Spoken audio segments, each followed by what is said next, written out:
அஸ்ஸலாமு அலைக்கும் வரஹ்மத்துல்லாஹி வபரகாத்துஹு.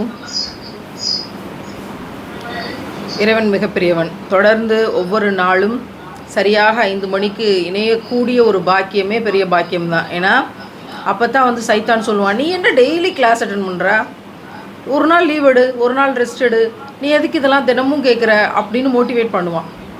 ஆனால் அதெல்லாம் தாண்டி அப்படி கிடையாது. இப்போ இதெல்லாம் சொல்லி கொடுத்து உங்களுக்கு பரிச்சை வைக்க போகிறாங்களா, இல்லை வேறு எதையாவது உங்கள் சொத்தை எழுதி கொடுங்க அப்படின்னு சொல்லி கேட்க போகிறாங்களா, இல்லை வேறு ஏதாவது உங்களை கடினப்படுத்தி ஏதாவது செய்ய போகிறாங்களா? இல்லை. உங்கள் காதுகளையும் உங்கள் இதயங்களையும் கொஞ்சம் எங்களுக்காக கொடுங்கள் அப்படிங்கிற ஒரே ஒரு விஷயம் மட்டும்தான்.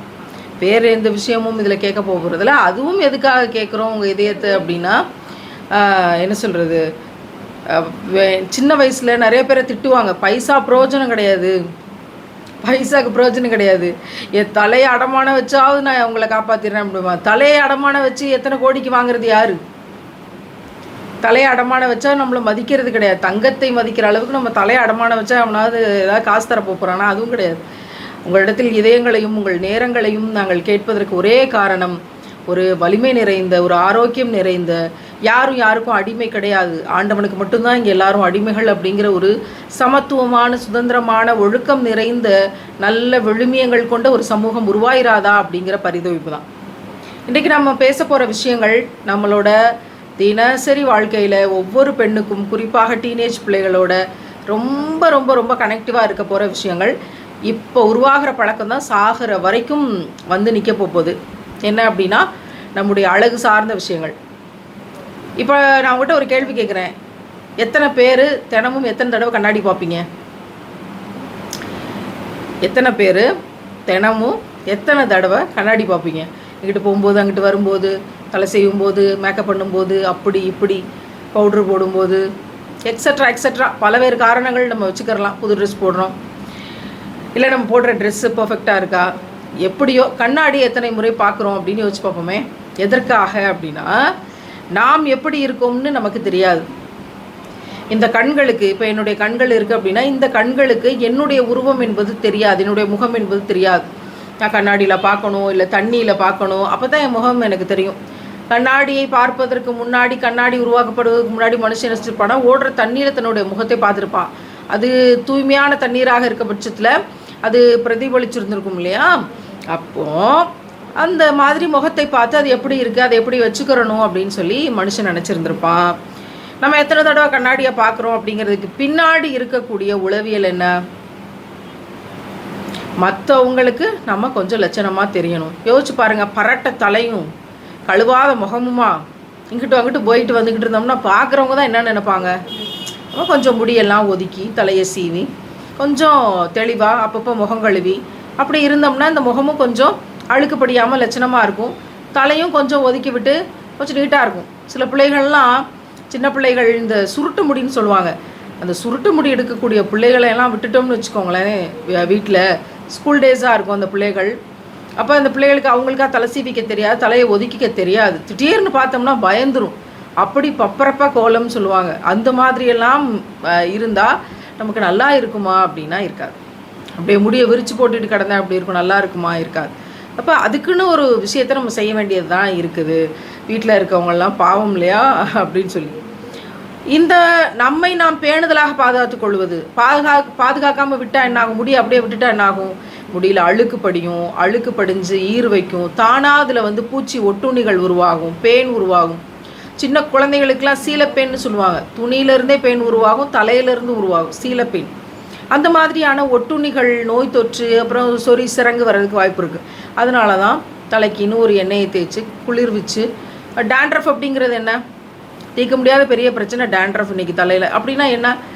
ஒழுங்காக தலையை குளிர்விக்காமல் தலையினுடைய மேல் தோல் உறிஞ்சு வர்றது, ஸ்கேல்போட மேல் தோல் உறிஞ்சு வர்றது தான் டேண்ட்ரஃப்.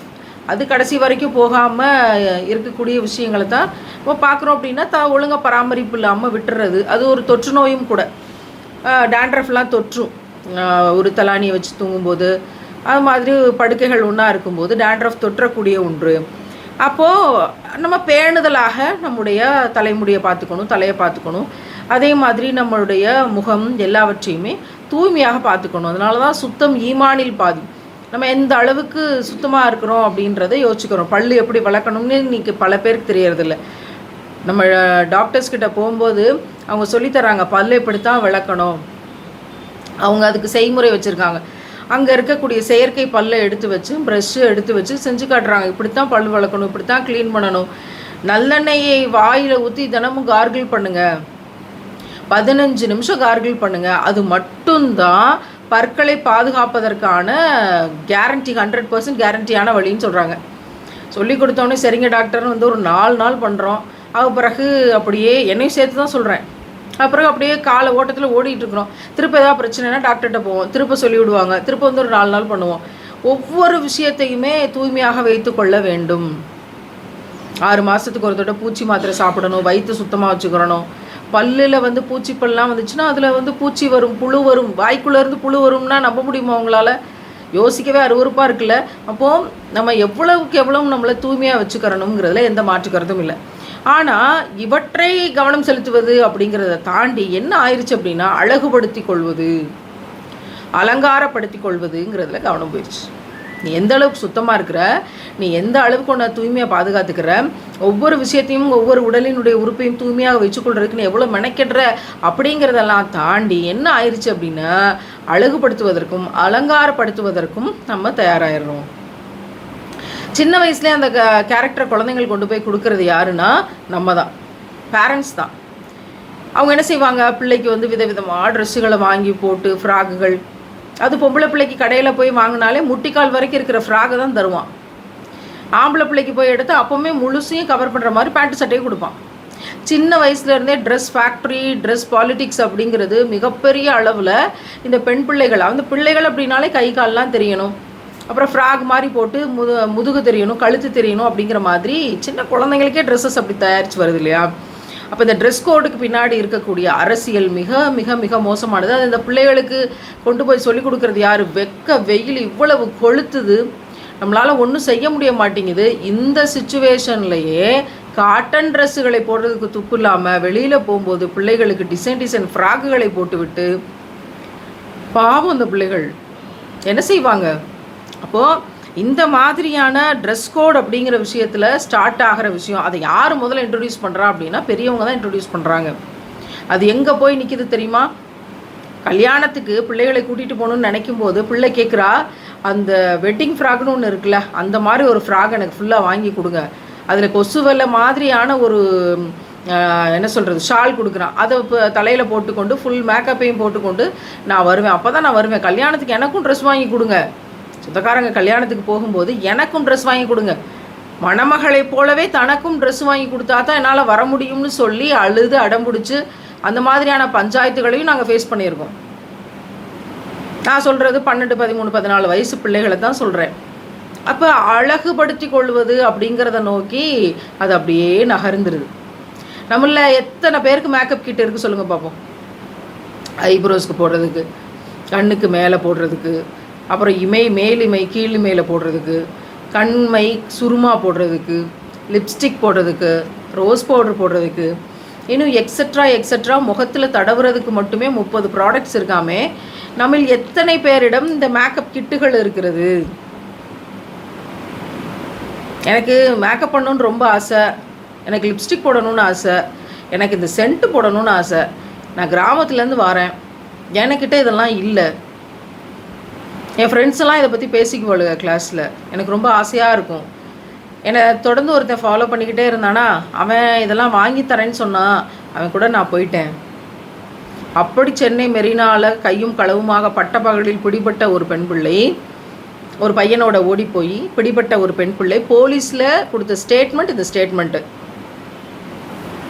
அழகு அப்படிங்கிற கலாச்சாரம் எங்கே கொண்டு போய் இந்த உலகத்தை விட்டுருக்கு அப்படின்னா, ஒரு தெருவுக்கு 2 பியூட்டி பார்லர் இருக்குது, ஒரு ஊருக்கு ஒரு லைப்ரரியாவது வச்சுருக்கீங்களாடான்னு கேட்டால் ஆமான்னு சொல்கிறதுக்கு துப்பு கெட்ட இந்த சமூகத்தில் ஒரு தெருவுக்கு 2 பியூட்டி பார்லர். இப்போல்லாம் ஆம்பளைங்களுக்கும் சேர்த்து பியூட்டி பார்லர் வர ஆரம்பிச்சிருச்சு, எல்லா இடத்துலையும் ஸ்பா வர ஆரம்பிச்சிருச்சு, எல்லா இடத்துலையும் கேவலங்கள் அதில் அரங்கேறுது, மசாஜ் பண்ணுறதுன்னு சொல்லிட்டு போகிற ஒரு மோசமான கலாச்சாரம்லாம் போக ஆரம்பிச்சிருச்சு இன்றைக்கி. அப்போது சின்ன வயசில் நம்ம கண்ணாடி எத்தனை தடவை பார்க்குறோம் அப்படின்னு கேட்குற இந்த கேள்விக்கு பின்னாடி இந்த உலகத்தின் அரசியல் இருக்கிறது, இந்த சமூகத்தின் அரசியல் இருக்கிறது. உங்களால் நம்ப முடியுமா? இந்த உலகத்திலேயே பெரிய பணக்காரங்களில் ஒருத்தவங்க லிப்ஸ்டிக் வியாபாரம் பண்ணுறவங்கன்றது உங்களால் நம்ப முடியுமா? இந்த உலகத்திலே பெரிய பணக்காரங்களாக இருக்கிறதுல ஒருத்தவங்க காஸ்மெட்டிக்ஸ், முகத்தில் அப்பிக்கொண்டு இருக்கிற காஸ்மெட்டிக்ஸ் போடுறத விற்கிறவங்க அப்படிங்கிறத உங்களால் நம்ப முடியுமா? உலக அழகி போட்டின்னு நடக்குதே, அதை எல்லாமே ஏதோ ஒரு நாட்டிலேருந்து ஒரு அழகியை தேர்ந்தெடுத்து அவளின் மூலமாக அந்த நாட்டுக்கு தங்களுடைய மேக்கப் கிட்டுகளை கொண்டு போய் இறக்கி உலக சந்தையாக ஆக்குவதற்கு, தான் தயாரிக்கிற பொருட்களை அந்த ஊரில் கொண்டு போய் வியாபார பொருளாக்கி அந்த மக்களை பூரா சந்தைப்படுத்தி தான் பெரிய கோடீஸ்வரன் ஆகிறதுக்கு தான் அந்த அழகி போட்டியெல்லாம் நடக்குது அப்படிங்கிறது உங்களுக்கு தெரியுமா? நம்ப முடியுதா? என்னங்க, லிப்ஸ்டிக்கு பின்னாடி இவ்வளோ பெரிய வரலாறு இருக்குமா? மேக்கப்பு திங்ஸ்க்கு பின்னாடி இவ்வளோ வரலாறு இருக்குமா? அதில் இன்னும் கொடுமையான விஷயம் என்ன அப்படின்னா, 90% மேக்கப் கிட்டுகள் பயன்படுத்துவதற்கு தகுதியற்ற கெமிக்கல்கள் நிறைந்து தயாரிக்கப்படுகின்றன. அந்த கெமிக்கல்ஸில் நிறைய இருக்கும். போதைப் பொருட்களும் கலந்திருக்க வாய்ப்பு இருக்குது. தடை செய்யப்பட்ட போதைப் பொருட்கள் கலந்திருக்க வாய்ப்பு இருக்குது. லிப் கிளாஸ்ன்னு சொல்கிறாங்களே, நிறைய பொருட்களில் லிக்விடாக இருக்கிற நிறைய பொருட்களில் மெர்க்குரி கலந்திருக்க வாய்ப்பு இருக்குது. அப்போ அவ்வளவு மோசமான ஒரு விஷயம் மேக்கப் கிட்டுகள் அழகுபடுத்தி கொள்வது அப்படிங்கிறது. சும்மா இருக்கிற வாய் உதடு அதில் லிப்ஸ்டிக் போடுறது இஸ்லாத்தில் ஹராம். நெயில் பாலிஷ் போடுறது இஸ்லாத்தில் ஹராம். எத்தனை பேர் நீங்கள் நெயில் பாலிஷ் போடுவீங்க? நெயில் பாலிஷ் போடுற இஸ்லாமிய பிள்ளைகளை நீங்கள் பார்த்துருக்குறீங்க? எத்தனை பேர் லிப்ஸ்டிக் போடுவீங்க? எத்தனை பேர் வீட்டில் லிப்ஸ்டிக் இருக்குது? லிப்ஸ்டிக் போடலாமா போடக்கூடாதா அப்படின்னு கேட்டால் லிப்ஸ்டிக் போடக்கூடாது. நான் லிப் கிளாஸ் போடுறேன் உதட்டை பராமரிப்பதற்காக அப்படின்னா அது கலர்லெஸ்ஸாக இருக்கும், அதை தான் போடணும். வேசலின் மாதிரியான கலர்லெஸ் இருக்கும் மாய்ஸ்சரைசர், அதை தான் போடணும். நீங்கள் கலராக நான் லிப் கார்டு போடுறேன்னு போடக்கூடாது. ஏன் போடக்கூடாது? ஏன் லிப்ஸ்டிக் ஹராம் அப்படின்னா, ஏன் நெயில் பாலிஷ் ஹராம் அப்படின்னா, அதுக்கு பின்னாடி மிகப்பெரிய உளவியல் இருக்குது. வெளியே போகும்போது ஒரு பொம்பளை பிள்ளை சென்ட்டு போட்டு போகக்கூடாது. அதுக்கு பின்னாடி பெரிய சயின்ஸ் இருக்குது. இதெல்லாம் ஏற்கனவே இருக்கிற வகுப்புகளில் நீங்கள் கேட்டிருந்தாலும் பரவாயில்ல, திரும்பவும் சொல்கிறேன். ஏன் லிப்ஸ்டிக் போடக்கூடாது அப்படின்னா, நீங்கள் போகிறீங்க, தெருவில் நடந்து போகிறீங்க, சாதாரணமாக உங்களை யாராவது ஒரு பையன் பார்க்குறான் அப்படின்னா பார்த்துட்டு கடந்து போகிறான். நீங்கள் லிப்ஸ்டிக் போட்டிருந்தீங்கன்னா உங்கள் வாயும் உங்கள் உதடும் என்ன செய்யும்னா திரும்ப ஒரு தடவை உங்களை பார்க்க சொல்லும். திரும்ப கூப்பிட்டு தனியாக அதை எடுத்து காட்டும், அழகாக்கி காட்டும், அலங்காரப்படுத்தி காட்டும். தனியாக அலங்காரப்படுத்தி காட்டுவது எங்கே கொண்டு போய் விடும் அப்படின்னா வழிகேட்டில் கொண்டு போய் விடும். எப்படி அப்படின்னா, சைத்தானுடைய கேரக்டர், சைத்தானுடைய வேலை, இப்லீஸோட வேலை என்ன அப்படின்னா, சும்மா இருக்கிற ஒன்றை, சாதாரணமாக இருக்கிற ஒன்றை அலங்காரப்படுத்தி காமிச்சு, அழகாக்கி காமிச்சு, அங்கே பாரு, அலங்காரப்படுத்தி வழிகேட்டுக்கு விரல் பிடிச்சி கூட்டிகிட்டு போகிறது தான் வேலை. அதனால தான் சும்மா இருக்கிற வாயை நீ லிப்ஸ்டிக் போட்டு அலங்காரப்படுத்தி தெருவில் போகும்போது அப்படி போகாத, ஹராம். நான் வீட்டில் இருக்கும்போது மட்டும் லிப்ஸ்டிக் போட்டுக்கிறேன், வெளியில் போகும்போது லிப்ஸ்டிக் போட மாட்டேன் அப்படின்னு நீங்கள் நினச்சிங்க அப்படின்னா, வீட்டில் இருக்கும்போது லிப்ஸ்டிக் கம்பல்சரி போடணுங்கிற பைத்தியங்களையெல்லாம் நான் பார்த்துருக்கேன். நாங்கள் இப்போ நைட்டு 11:30 போகிறோம், வீட்டில் லிப்ஸ்டிக் நல்லா செக்கச்செவேன் லிப்ஸ்டிக் போட்டிருக்கிறா. அவளால் லிப்ஸ்டிக் போடாமல் இருக்கவே முடியாது. லிப்ஸ்டிக் பைத்தியம், லிப்ஸ்டிக் அடிக்ட் ஆகிட்டாவ. கடைசியில் உதட்ட ஆப்ரேஷன் பண்ணக்கூடிய நிலைமைக்கு தள்ளப்பட்ட காட்சிகள்லாம் உண்டு. நீங்கள் பயன்படுத்துகிற லிப்ஸ்டிக்கில் என்னென்ன கெமிக்கல்ஸ் இருக்குங்கிறது உங்களுக்கு தெரியாது. அப்போ என்ன செய்கிறது? எங்கேயாவது ஒரு ஃபங்க்ஷனுக்கு போகிறோம், மேக்கப் பண்ணிட்டு தானே மேடம் போகணும். எங்கள் அக்கா பொண்ணு கல்யாணம், மேக்கப் பண்ணிட்டு தானே நான் போகணும், அழகாக இருக்கணும்ல. லிப்ஸ்டிக் போட்டு மேக்கப் பண்ணி அழகாக இருக்கிறதுங்கிறது வீட்டுக்குள்ளையா இல்லை 10 பொது மக்கள் முன்னாடியா? ஒரு பெண் தன்னை அழகாக காமிச்சு கொள்ள முடியும் யாருக்கு முன்னாடி? தன் தாய் தகப்பன் முன்னாடி அழகாக காமிச்சிக்கலாம், லிப்ஸ்டிக் கூட போட்டுக்கிறலாம். வெளியே போகும்போது ஒரே ஒரு அந்நிய ஆண் இருக்கும்போது, ஒரே ஒருத்தர் அந்நியர்களாக இருக்கும்போது அப்போ என்ன செய்வீங்க? அப்போ பொது இடத்துல போகிறீங்க, பொது கல்யாணத்துக்கு போகிறீங்க, எல்லா மக்களையும் பார்க்குறீங்க, போகும்போது மேக்கப் பண்ணிவிட்டு எப்படி போகிறது? ஆகுமா? ஆகாது. ஒரு விஷயம் மட்டும் தெரிஞ்சுக்கங்க, இன்னொரு ஆண் அல்லது இன்னும் 10 பேர் நீங்கள் ரொம்ப அழகாக இருக்கீங்க அப்படின்னு உங்களுடைய மேக்கப்பை பார்த்து சொல்கிறாங்க அப்படின்னா அதில் வேல்யூ 0. இஸ்லாம் சொல்லி கொடுத்துருக்கு. ரொம்ப அழகாக ஒருத்தவங்களை பார்த்தா புன்னகையோட அஸ்ஸலாமு அலைக்கும், ஒரு சின்ன புன்னகையோட நம்முடைய இதழ்கள் விரிந்து, லேசாக இந்த பக்கமும் இதழ்கள் விரிந்து அஸ்ஸலாமு அலைக்கும் அப்படின்னு சிறு புன்னகையோடு சொல்வது மிகப்பெரிய சதக்கா, பெரிய தான தர்மம் செய்வதற்கு சமம். நமக்கு அப்படி மோட்டிவேட் பண்ணப்பட்டிருக்கு. அப்போ இந்த அழகு, இந்த அலங்காரம், லிப்ஸ்டிக்கு ஹராம். நீ உன்னுடைய ஆளுமையை, உன்னுடைய தைரியத்தை, உன்னுடைய தன்னம்பிக்கையை, உன்னுடைய தெளிவை, உன்னுடைய முயற்சியை, உன்னுடைய உழைப்பை நம்பாமல் உதட்டு சாயத்தை நீ நம்பிக்கொண்டு நிற்கிற. அதை போட்டால் நான் பெரிய பர்சனாலிட்டி, எனக்கு ரொம்ப தைரியமாக கான்ஃபிடென்ட்டாக இருக்குது அப்படின்ட்டு. அதே மாதிரி தான் விரலில் போடக்கூடிய நெயில் பாலிஷ் போடணும்னா நகை நல்லா வளர்த்துருக்கணும் முதல்ல. அப்போ தான் பளபளன்னு அழகாக இருக்கும்.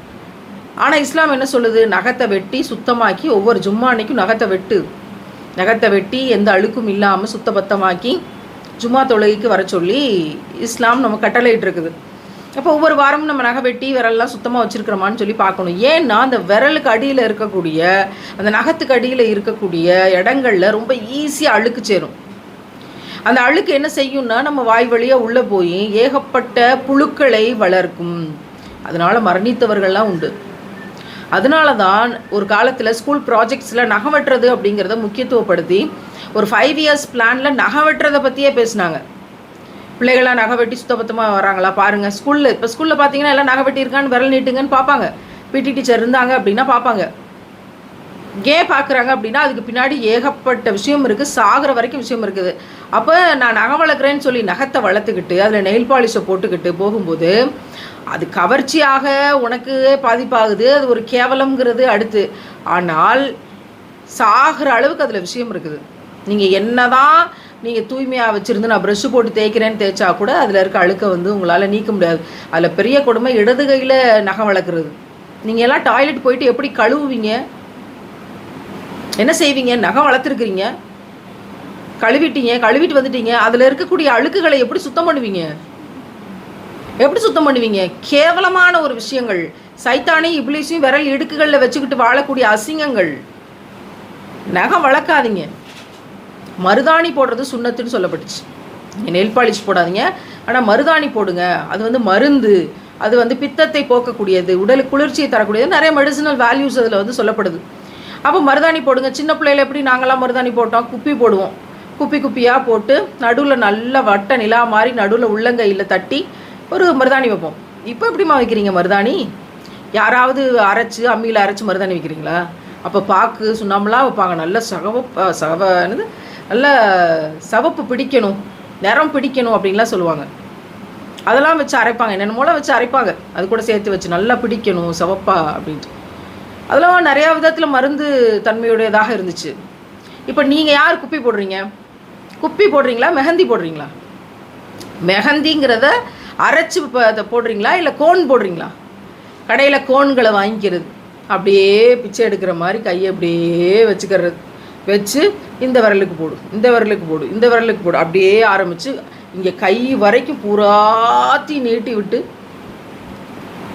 கீழ்கை, மேல் கை, கால், முழங்கால் வரைக்கும் மருதாணி இழுத்துறது போல் கோன். அந்த cone is full of chemicals.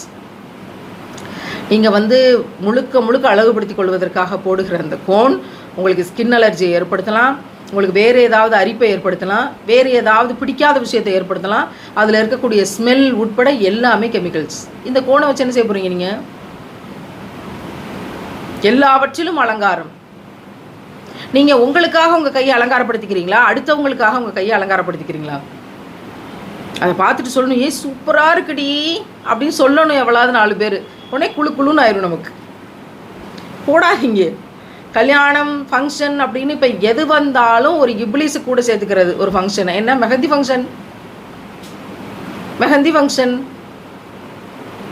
எல்லாவற்றிலும் நமக்கு ஆட்டம், பாட்டம், கொண்டாட்டம், பொழுதுபோக்கு, இப்லீஸை கூட்டு சேர்த்து கொண்டு எதையாவது ஒன்று செய்வோம். நான் படிக்கக்கூடிய பிள்ளைகளுக்கு, பொம்பளை பிள்ளைங்களுக்கு சொல்கிறேன், நீங்கள் இந்த கல்யாணம் வேறு ஏதாவது ஃபங்க்ஷன் இது எதுக்கும் போகாதீங்க. உங்களை கெடுத்துருவாங்க. இந்த பெரியவங்கன்ற பேரில் இருக்காங்களே, உங்களை கெடுத்துருவாங்க. தாங்கிட்டதும் இல்லாமல் பிள்ளைகளையும் கெடுத்துருவாங்க. நீங்கள் போகாதீங்க. கூப்பிட்டா நான் வரலைன்னு சொல்லுங்கள்.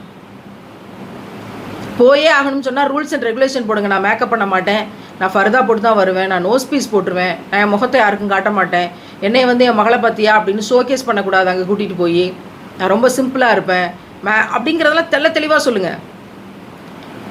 அங்கே போய் சொந்தக்காரங்களுக்கு மத்தியில் ஆடம்பரமான ஒரு ட்ரெஸ்ஸுகளை போட்டுக்கொண்டு அந்த ஃபர்தாபுரம் கலர்த்திடுறது, நகை போடுறது, சின்ன பிள்ளைகளுக்கு நகை போடுறது, தங்கத்தில் செயின், அது இது கழுத குதிரை எல்லாத்தையும் சின்ன பிள்ளைகளுக்கு மாட்டி விடுறது. நீங்கள் தான் கெட்டு ஒழிஞ்சிங்க. பிள்ளைகளுக்கும் அதை போட்டு ஃபங்க்ஷனுக்கு கெடுக்கிறது. கொலுசு சலக்குன்னு கொலுசு போடுறது. கொலுசு சத்தம் கேட்குற வீட்டில் மலக்குகள் இருக்க மாட்டாங்க. சலக்குன்னு கேட்டுக்கிட்டு நாய் கத்துற மாதிரி சலக்குன்னு கேட்டுச்சுன்னா, எப்படி வீட்டு வாசலில் நாய் நின்று கத்திக்கிட்டு இருந்தால் மலக்குகள் உள்ளே வரமாட்டாங்க அப்படிங்கிறது சொல்லப்பட்டிருக்கோ, அது மாதிரி சலக்குன்னு கொலுசுகளை போட்டுக்கிட்டு நீங்கள் உலாத்துனீங்கன்னா மலக்குகள் வரமாட்டாங்க. இப்ளீஸ் தான் உள்ளே இருந்து சலக்குன்னு இருப்பான். அப்போ கொலுசு போடுறதுல இருந்து, லிப்ஸ்டிக் போடுறதுல இருந்து, எல்லாவற்றிலையும் மெஹந்தி போடுறதுல இருந்து எல்லாவற்றிலையும் இப்ளீஸை கூட்டு சேர்த்து கொள்கிறார்கள். ஃபங்க்ஷன்ஸுக்கு போகாதீங்க. போனால் ரூல்ஸ் அண்ட் ரெகுலேஷன் போடுங்க, நான் சிம்பிளாக இருப்பேன் அப்படின்னு. ஃபர்தா போட்டால் வந்து அவ்வளோ வளையல் போட்டிருக்கிறது தெரியாதுன்னு சொல்லிட்டு ஃபங்க்ஷனில் போய் ஃபர்தாவை கலத்திடுறது.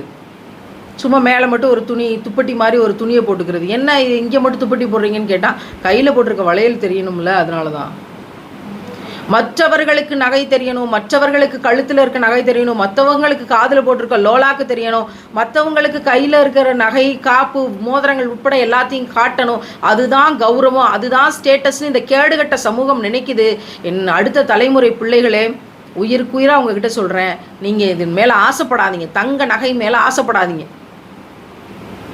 இந்த அலங்காரங்களின் மீது ஆசை வைக்காதீங்க. புன்னகையோடு எல்லாருக்கும் சலாம் சொல்கிறோமே, அதுதான் உண்மையான அலங்காரம். அதை விட உங்களோட புன்னகையை விட அழகு அப்படிங்கிறது வேறு எதுவும் கிடையாது. அலங்காரங்கிறது நல்ல விதத்தில் நான் சொல்கிறேன். சலாம் சொல்லும்போது அது அவ்வளவு அழகாக இருக்கும் உங்கள் முகம், அதுக்காக சொல்கிறேன். ஆனால் இந்த காஸ்மெட்டிக்ஸ் செய்யக்கூடிய விஷயங்கள் அவ்வளவு அவ்வளவு அவ்வளவு மோசமான விஷயங்களாக இருக்குது. அதுவும் தங்கம். அந்த ஒரு புள்ளி விவரத்தை வந்து நான் போட்டிருக்கிறேன் என்னோடய பதிவுகளில். ஒரு வருஷத்துக்கு எத்தனை மில்லியன் பிள்ளைகள் கொலை செய்யப்படுகிறார்கள், பெண் பிள்ளைகள்னு பதிவு போட்டிருக்கேன் இந்தியாவில். ஒரு வருஷத்துக்கு. ஒரு நாளைக்கு கவர்மெண்ட் ரெக்கார்டு படி, தமிழ்நாட்டோட கவர்மெண்ட் ரெக்கார்டு படி 10 பிள்ளைகள், பொம்பளை பிள்ளைகள் பிறக்குதுன்னா 4 பிள்ளைகள் கொலை செய்யப்பட்டார்கள் 1980களில். இன்னமும் நடக்குது, தெரிஞ்சும் தெரியாமலும் இன்னமும் நடக்குது. 10 பிள்ளைகள 4 பிள்ளையை கொண்டுருவாங்க. என்ன காரணம்? யார் வளர்ந்து நகை சேர்க்கணும், இது பண்ணணும், கல்யாணம் பண்ணி வைக்கணும். தங்கம் அப்படிங்கிற கான்செப்ட். நீங்களாம் வளர்ந்து பெரிய பிள்ளையானீங்கன்னா உங்களுக்கு கல்யாணம் பேசுகிறாங்க அப்படின்னா 1 பவுன் தங்கத்தை கூட என் வீட்டில் இருந்து கொண்டு போக முடியாதுன்னு சொல்லுங்கள். தேவைப்பட்டால் அவங்களோட தாய் தகப்பன் பின்னாடி கொடுக்கட்டும், திருமணமாகி சில வருடங்களுக்கு பின்னாடி கொடுக்கட்டும், நீங்கள் வாங்கிக்கிறங்க. கல்யாணத்தின் பொருட்டு நான் எங்கள் வீட்டில் இருந்து நான் எதையுமே நான் தங்கத்தை கொண்டு வர மாட்டேன். தைரியமாக சொல்லுங்கள், சபையில் நின்று சொல்லுங்கள். எங்கள் உயிரினும் மேலான உத்தம நபிகள் நாயகம் ஸல்லல்லாஹு அலைஹி வஸல்லம் அவர்கள் மாப்பிள்ளை தான் மகர், நான் என்ன கேட்குறேனோ அதை மகராக கொடுத்து கல்யாணம் பண்ணுமே தவிர ஒரு பெண்ணை எதுவுமே கொடுக்க சொல்லலை, கொடுக்கக்கூடாது. அது ஹராம். ஏன்னா என்கிட்ட இருக்குங்கிறதுக்காக நான் இன்னைக்கு கொடுத்துருவேன். நாளைக்கு இல்லாத ஒரு பிள்ளை, ஏழை பிள்ளை, அவள் கல்யாணம் ஆகாமல் நிற்பா, ஏன்னா அவளால் கொடுக்க முடியாது. பார்த்தீங்களா? அதுக்கு நான் வழிவகுக்க மாட்டேன்னு சொல்லி, கொடுக்க முடியாதுன்னு சபையில் நின்று சொல்லுங்கள். எதையும் கொண்டு வர மாட்டேன்னு சபையில் நின்று சொல்லுங்கள், துணிச்சலாக சொல்லுங்கள், ரசூலாவை முன்னிறுத்தி சொல்லுங்கள். அப்படி பெண் பிள்ளைகள்லாம் சொல்ல ஆரம்பிச்சிட்டாங்க அப்படின்னா சுபஹானல்லாஹ், இந்த சமூகத்தில் வரதட்சணை இருக்காது, ஆதிக்க சக்திகள் இருக்காது, பெண்ணை ஏமாற்றக்கூடிய சக்திகள் இருக்காது. மிக தெளிவாக உங்களை நீங்கள் வடிவமைத்து கொள்ள முடியும். அல்ஹம்துலில்லாஹ். அப்போ தங்கம் அப்படிங்கிறதுக்கான முக்கியத்துவத்தை கொடுக்காதீங்க. தங்கம் அப்படிங்கிறதுக்கான வரவேற்பை உங்கள் உள்ளத்தில் ஏற்படுத்திக்காதீங்க. தங்கம் அப்படிங்கிற போதைக்கு பின்னாடி போயிடாதீங்க. உங்களுடைய அம்மாவே அதை வந்து சொல்லத்தான் செய்வாங்க. ஃபாத்திமா சபரிமாலாக்கு வேறு வேலை இல்லை, வாய் இருக்குன்னு சொல்லிட்டு போயிடுவா. இந்த சமூகத்தில் அப்படியெல்லாம் கேட்பாங்களா? அதெல்லாம் மாற்றத்தை கொண்டு வர முடியுமா அப்படின்லாம் சொல்லலாம். ஆனால் நீங்கள் கேட்காதீங்க. நீங்கள் தைரியமாக இருங்க, நீங்கள் துணிச்சலாக செயல்படுங்க. எது சத்தியம்னு தெரிந்து கொண்டு அந்த பாதையில் போங்க. ஒரு சமூகம் சீர்கட்டு கிடக்குது. நாம் தான் சீர்திருத்தக்கூடிய இடத்துக்கு கொண்டு வர வேண்டிய இடத்தில் இருக்கிறோம் அப்படிங்கிறத தெளிவாக உணர்ந்து கொள்ளுங்கள்.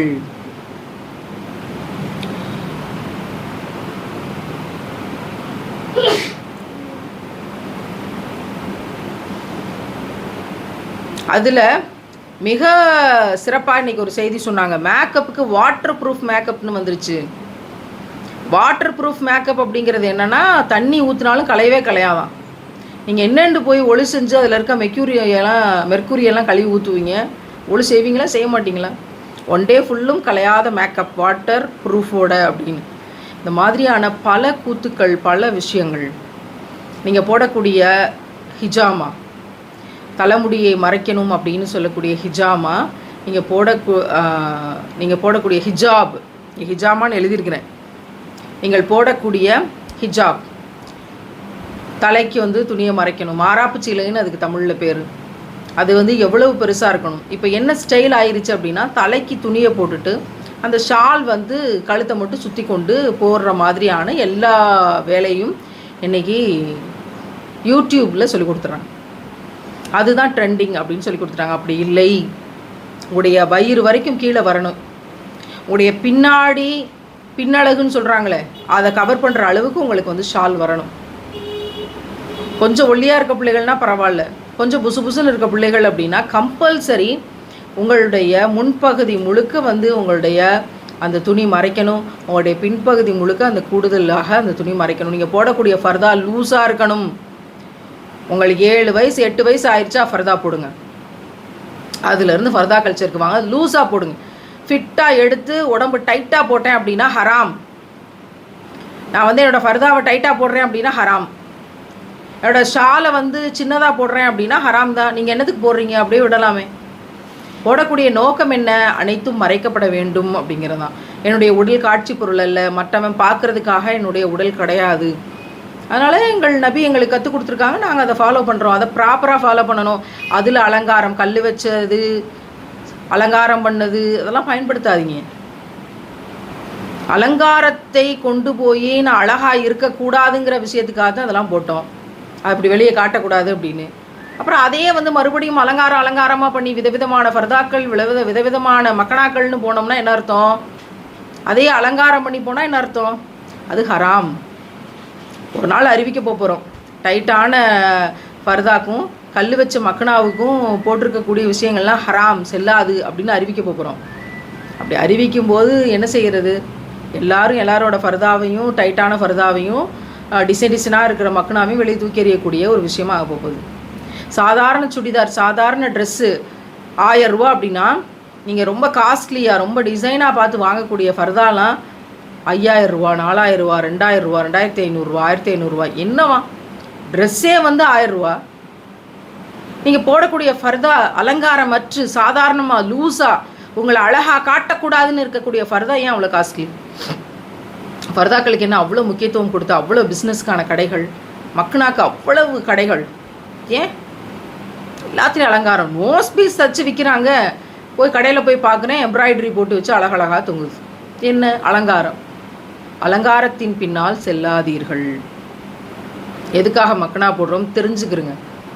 கம்பல்சரி நீங்கள் போடக்கூடிய ஷால்ஸ் வயிறு வரைக்கும் வருதா முன்னாடி பாருங்கள், பின்னாடி இடுப்புக்கு கீழே வரைக்கும் வருதா பாருங்கள். அப்படி இல்லையா அதை போடாதீங்க. நோக்கம் அடிபட்டு போச்சுல்ல, நோக்கம் அடிபட்டு போச்சு.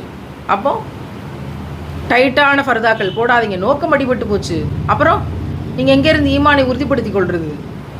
போடக்கூடிய உடையிலேயே நம்ம ஈமானை உறுதிப்படுத்தி கொள்ள முடியலையே, நம்ம எங்கேருந்து நம்முடைய மற்ற எல்லா விதமான இஸ்லாமிய வேல்யூஸ்லையும் எங்கேருந்து உறுதிப்படுத்துறது? அதில் இன்றைக்கி ஃபர்தா போடுறதுல பல பெண்களுக்கு எரிச்சல், வளர்ந்து கொண்டிருக்க பிள்ளைகளுக்கு எல்லோரும் டிசைனாக ஹேர் ஸ்டைல்லாம் போட்டு வரும்போது நான் மட்டும் எதுவுமே செய்ய முடியலை, எது செஞ்சாலும் நீங்கள் தலையில் துணி போட சொல்கிறீங்க, கடுப்பாகுது. சில பேர் கொஞ்சம் நாள் கழித்து இந்த ஹிஜாப் போடுறதுலேருந்து வெளியே போயிடுறாங்க, ஃபர்தா போடுறதுலேருந்து வெளியே போயிடுறாங்க. போங்க, கடைசியில் நீங்கள் மறுமையில் சொர்க்கத்துலேருந்து வெளியே போகிறீங்க, அவ்வளோதானே? ரசூல்லாவோட பரிந்துரையிலிருந்து வெளியே போகிறீர்கள், அவ்வளவுதானே? நான் மிகவும் வலிமையாக இன்னொரு தடவை சொல்கிறேன், இந்த கல்யாண கூத்துக்களில் படிக்கிற பிள்ளைகள் உடன்படாதீங்க. ரொம்ப வலிமையாக அவற்றை புறக்கணிப்பு செய்யுங்கள். இப்போது நான் உங்கள்கிட்ட சொல்கிறேன், நான் இனிமேல் மேக்கப் கிட் யூஸ் பண்ண மாட்டேன், சொல்ல போகிறது எத்தனை பேர்? நான் இனிமேல் லிப்ஸ்டிக், நெயில் பாலிஷ் யூஸ் பண்ண மாட்டேன், சொல்ல போகிறது எத்தனை பேர்? அல்லாவுக்காக இதை தடுத்துக்கொள்வேன்னு சொல்கிறவங்க எத்தனை பேர்? நான் லூஸாக தான் ஃபர்தா போடுவேன், நீங்கள் சொல்கிற மாதிரி நான் போடக்கூடிய தலையோடு சேர்த்து போடக்கூடிய துணியை மக்கனாவை அந்த ஷாலை நான் வயிற்று பகுதி கீழே வரைக்கும், பின்னாடி இடுப்பு பகுதிக்கு கீழே வரைக்கும் வர்ற மாதிரி பார்த்து தான் நான் செலக்ட் பண்ணி போட போகிறேன். சொல்பவர்கள் எத்தனை பேர்? எத்தனை பேர்? இந்த ரோஸ் பவுடர் உள்ளிட்ட அலங்கார பொருட்கள், சென்ட் அடிச்சுட்டு வெளியே போகிற விஷயங்கள், நீங்கள் நல்லா ஊது போட்டு அழகாக மடித்து வைக்கலாம். ட்ரெஸ்ஸை கம்மன்னு இருக்கலாம். நம்ம அணியும் போது நமக்கு வந்து ப்ளசண்ட்டாக இருக்கணும். ஆனால் உங்கள் உடம்பு மேலே பாடியில் நீங்கள் வந்து ஸ்ப்ரே பண்ணிட்டு போனீங்க அப்படின்னா அது வேர்வையோட கலந்து இன்னொரு அந்நியனை சாதாரணமாக அது உங்களை பக்கம் இழுக்கும். அது ஆண் போட்டாலும் சரி, பெண் போட்டாலும் சரி, அதுக்கான வாய்ப்புகள் அதிகம். அதனால் ஒரு பெண் தன்னை தற்காத்து கொள்வதற்கு அந்த வேலையை செய்யக்கூடாது. இது பல மார்க்கங்களில் உண்டு. பர்ஃப்யூமில் இருந்து, சென்ட்டில் இருந்து தங்களை பாதுகாத்துக் கொள்வதற்கான விஷயங்கள். இவற்றை நான் பயன்படுத்த மாட்டேன் அப்படின்னு இதை நான் கண்டிப்பாக நான் வந்து வெளியே போகும்போது சென்ட்டு போட்டு போக மாட்டேன் அப்படிங்கிற விஷயங்கள், பேணுதலாக இருப்பேன் அப்படின்ற விஷயங்கள், என்னுடைய உதட்டோட நிறம் தனியாக தெரிகிற மாதிரி எதையும் நான் வந்து உதட்டில் பூசிக்கிட்டு வேசலின்ங்கிற பேர்லையோ இல்லை லிப்கார்டுங்கிற பேர்லையோ நான் எதையும் பூசிக்கிட்டு தெரிய மாட்டேன் அப்படிங்கிற விஷயங்கள், இவற்றெல்லாம் இவ்வளவு தூரம் பேணுதலாக இருக்க வேண்டிய தேவைகள். தங்க நகையின் மீது நான் ஆசைப்பட மாட்டேன் அப்படிங்கிற விஷயங்கள். கண்டிப்பாக நாளை பின்ன கல்யாணம்னு வந்து நிற்கும் போது நான் தைரியமாக துணிச்சலாக சபையில் சொல்லுவேன், என் வீட்டிலேருந்து ஒரு குண்டுமணி தங்கத்தையோ சீரையோ வண்டியையோ வாகனத்தையோ எதையும் வாங்கிட்டு வர மாட்டேன், நான் மட்டும் தான் வருவேன். நான் இவ்வளோ படிச்சிருக்கிறேன், நான் உலக கல்வி படிச்சிருக்கேன், நான் மார்க்க கல்வி படிச்சிருக்கேன், நான் இபாதத்தானவள், நான் இந்த குடும்பத்தை பேணுதலாக நான் பார்த்துக்குருவேன். அப்படியே சொல்லக்கூடிய தைரியமான பிள்ளைகள் எத்தனை பேர்? வரதட்சணைங்கிற கொடுமையை நான் ஒழிப்பேன், என் வீட்டில் இருக்குங்கிறதுக்காக நான் தூக்கிட்டு வர மாட்டேன். எனக்கு தேவைப்பட்டால் எப்பயாவது பிற்காலத்தில் என் தாய் தகப்பனை எனக்கு தருவாங்க. தேவைப்படாத இடத்துல இறைவன் என்னை கொண்டு போய் வைப்பான். ஏன்னா அல்லாவுக்காக, மார்க்கத்துக்காக, இஸ்லாத்துக்காக, ரசூலுக்காக நான் திருமணத்தை வந்து ஒரு மாப்பிள்ளையை கட்டும்போது, அவங்க சொன்ன முறைப்படி கட்டும்போது எல்லா விதமான வளத்தையும் இறைவன் எனக்கு தருகிறேன் என்று சொல்லுகிறான். இதெல்லாம் 10 வயசுலேருந்து பிள்ளைகளுக்கு சொல்லிக் கொடுத்து வளர்க்க வேண்டியதாக இருக்குது. நீங்கள் வந்து 10-12 வயசு பிள்ளைகளுக்குலாம் அதை சொல்லித்தரணுமான்னு கேட்டால் சொல்லித்தரணும். அப்படி சொல்லி கொடுத்தா தான் டேம்லேருந்து விழுந்து செத்து போனாங்களே வரதட்சணை கொடுமையில் ஆயிஷாங்கிற பெயர் கொண்ட பிள்ளை, அப்படி எதுவும் விபத்து நடந்துடாமல் இனி பாதுகாக்க முடியும். இல்லைன்னா அந்த கேடுகட்ட சமூகம் தொடர்ந்து விதைத்து கொண்டே இருக்கும். ஒரு பக்கம் பள்ளிவாசலுக்கு போகும், தொழுகும், வரும், எல்லாம் செய்யும். இன்னொரு பக்கம் வரதட்சணை வாங்கும், அதை வந்து ரெக்கார்டு நோட்லேயே எழுதும். பள்ளிவாசல் நோட்லேயே வந்து எவ்வளோ வரதட்சணை, இதில் எத்தனை % பள்ளிவாசலுக்கு அப்படின்னு கொடுக்கக்கூடிய கேடுகட்டத்தனங்கள் எல்லாம் நடக்கிறது. இவற்றையெல்லாம் ஒழிக்கணும் அப்படின்னா 10 வயசுலேருந்து பிள்ளைகளுக்கு சொல்லித்தரணும். நீங்கள் எதை தெரிஞ்சுக்கிறணும். நகை அப்படிங்கிறதுக்கு பின்னாடி என்ன இருக்குது, அலங்காரங்கள் அப்படிங்கிறதுக்கு பின்னாடி என்ன இருக்குது, மேக்கப்புங்கிறதுக்கு பின்னாடி என்ன இருக்குது தெரிஞ்சுக்கிறணும். நிச்சயமாக தெரிஞ்சுக்கிறணும், அதை ப்ராக்டிஸ் பண்ணணும். அப்போ உறுதி கொடுக்கக்கூடிய பிள்ளைகள் எத்தனை பேர்? நாங்கள் கண்டிப்பாக அதை செய்வோம். நீங்கள் சொன்ன இந்த விஷயங்கள்லாம் குறித்து வச்சுருக்குறோம், நாங்கள் கண்டிப்பாக அதை ஃபாலோ பண்ணுவோம். இனி ஏற்கனவே இப்படி இருந்துச்சு, எனக்கு எது தெரியுமா பெரிய சந்தோஷம், நான் ஏற்கனவே இப்படி இருந்தேன், ஆனால் அவங்க சொன்னதெல்லாம் கேட்ட பிறகு இனி இப்படித்தான் இருக்குன்னு முடிவு பண்ணியிருக்கேன். அப்படி உறுதி கொள்ளக்கூடிய பிள்ளைகள் கண்டிப்பாக உங்கள் விஷயங்களை ஷேர் பண்ணுங்கள். அது எனக்கு பெரிய சந்தோஷத்தை தரும், சமூகத்தில் பெரிய மாற்றங்களை தரும். உங்களை பார்த்து பல பிள்ளைகளுக்கு அது ஒரு பெரிய மாற்றம் உருவாகிறதுக்கு வாய்ப்பு இருக்கும்.